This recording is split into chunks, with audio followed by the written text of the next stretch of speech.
जो आज से आप कर रहे हैं और रोज आप कर रहे हैं, इससे आपका मुस्तकबिल बन रहा है। कतरा कतरा करके, एक ड्रॉप करके कहीं पूरा ओशन बनता है। इसी को कंपाउंडिंग कहते हैं। इसी पे डेरन हार्डी ने दी कंपाउंड इफेक्ट इतनी मोटी किताब लिख दी है।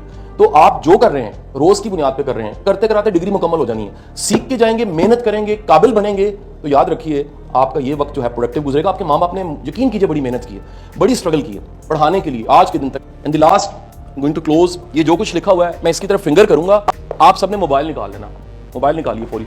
ये मेरा हाथ इस तरफ है, आपने मेरी पिक्चर खींचनी, ऐसे उंगली मैंने की हुई है, तस्वीर बन गई है जी। सोशल मीडिया पे चले जाइए और सोशल मीडिया पे, अभी तो इंटरनेट नहीं आ रहा होगा, आपने पोस्ट करना है इस पिक्चर को किस लेसन के साथ जो अभी आपने सीखा है। वो क्या है कि हमने अपनी फील्ड का एक्सीलेंट बनना, हमने अपनी फील्ड का दी बेस्ट बनना है, हमने आज से 5 साल बाद एक मिसाल बनना है अपनी फैमिली के लिए। इतना सा जुमला लिखना है और #UL क्या करना है जी, #यूनिवर्सिटी ऑफ लाहौर। ये आप इंस्टा पे पोस्ट कर दें, फेसबुक पोस्ट कर दें, और इसका सवाब आपको आने वाले दिन में खुद ही हो जाएगा इंशाल्लाह। बहुत शुक्रिया, थैंक यू।